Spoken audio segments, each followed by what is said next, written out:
Hello guys, আসসালামু আলাইকুম। কেমন আছেন সবাই?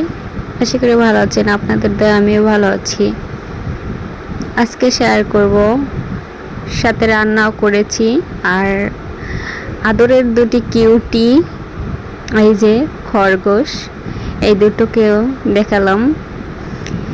যখন নিয়ে আসছে তখন কিন্তু একদম ভদ্র শান্ত, কি সুন্দর বসে আছে দেখেন।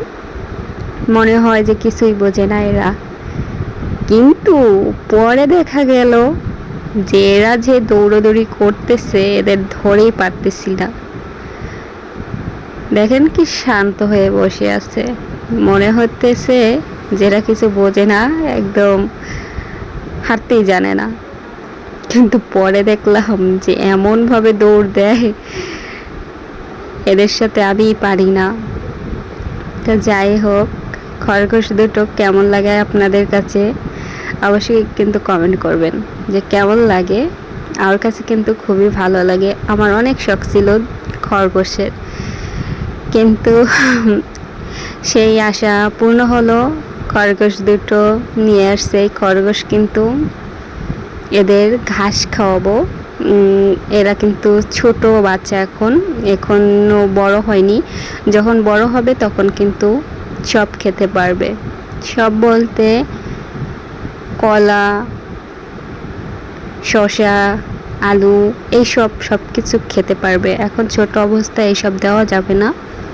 এখন শুধু ঘাস আর মাঝে মধ্যে ভাত খাওয়ানো যাবে, আর স্যালাইনের পানি, এগুলো এগুলো খাওয়ালে কিন্তু সপ্তাহে সপ্তাহে স্যালাইনের পানি, তাহলে কিন্তু খরগোশগুলো ভালো থাকে। অনেকের খরগোশ কিন্তু মারা যায় কারণ পালতে জানে না। এই জন্য আমি আর কি নতুন নিয়ে আসছি, এগুলোই খাওয়াচ্ছি, তাই আর কি বললাম। খুব কিন্তু চালাক। তো রান্নার পর্বে চলে আসলাম। এটা হচ্ছে ঝিঙ্গা, এটা ভাজি করব। এটা কেটে নিয়েছি পিস পিস করে, একটু মোটা করে কেটেছি, কারণ এটা কিন্তু সহজে একদম গলে যায় এই জন্য। আর শুকনো মরিচ দিয়ে আমি ভাজি করব। পেঁয়াজ আর শুকনো মরিচ কেটে নিয়েছি। আর ঝিঙ্গা এটা সুন্দর করে ধুয়ে ঝাঁপিতে রেখেছি পানি ঝরার জন্য। একটা প্যান বসিয়ে দিলাম। এখন মরিচ আর পেঁয়াজ এটা সুন্দরভাবে তেলে আর কি ভেজে নেব। ভেজে এটা একদম কিন্তু সহজ বন্ধুরা। এই ভাজিটার সাথে কোনো কষ্ট, কোনো কিছু পরিশ্রম লাগে না। এখন আমি দিয়ে দিলাম একটু হলুদ দিয়ে, ঝিঙ্গাটা দিয়ে দিয়েছি। এই ভাজিটা কিন্তু খুবই ভালো লাগে, এটা কোনো পানি অ্যাড করতে হয় না। তো সাথেই থাকুন, এভাবে মিশিয়ে তারপর লবণ দিয়ে ঢেকে দেব, শেষ হয়ে যাবে। আর কোনো কষ্টই নেই এটা।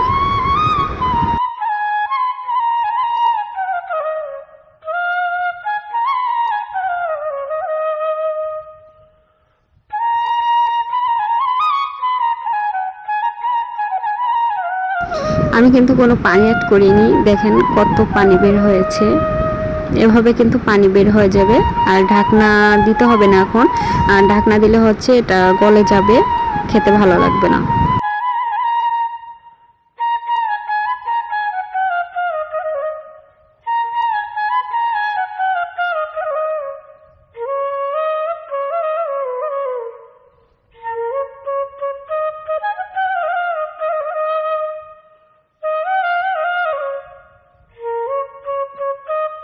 হয়ে গেছে বন্ধুরা, ভাজিটা পারফেক্টভাবে অনেক সুন্দর হয়েছে কিন্তু। আর সাথে ছিল পুঁটি মাছ আর আলু কুচিয়ে, এই মাছটা মাখা মাখা সব কিছু করে আর কি বসিয়ে দিচ্ছি। এটা হাতে মাখানো আর কি, হাতে মাখিয়ে যদি এভাবে রান্না করে আলু কুচিয়ে খেতে কিন্তু খুবই ভালো লাগে, দারুণ খেতে হয়েছিল। তো তাই বলছিলাম। এখন পরিমাণ মতন পানি দিয়ে আমি কিন্তু বসিয়ে দিয়েছি। আর এটা বেশি লাড়বো না, তাহলে কিন্তু মাছটা ভেঙে যাবে। এটা হচ্ছিল পুঁটি মাছ।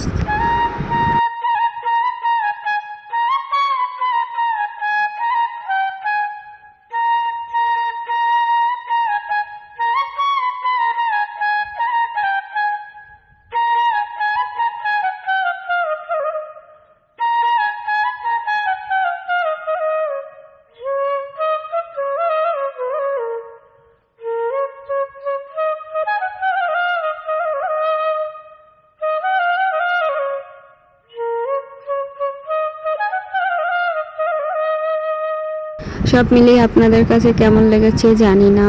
তো স্কিপ না করে প্লিজ সবাই আমার ভিডিওটা দেখবেন, আর যদি নতুন হয়ে থাকেন আমার চ্যানেলটা সাবস্ক্রাইব করে পাশে থাকবেন নিত্য নতুন ভিডিও দেখার জন্য বন্ধুরা। আর অবশ্যই একটা লাইক দিয়ে যাবেন আমাকে ভালোবেসে। তো আমার পাশে থাকবেন সবাই, আমাকে একটু সাপোর্ট করবেন। আর আজকের ভিডিওটা কেমন হয়েছে তা অবশ্যই বলবেন। আর এই মাছটা কিন্তু খুবই মজার ছিল, হাতে মাখা। তো ভালো থাকবেন সবাই, আল্লাহ হাফেজ, টাটা।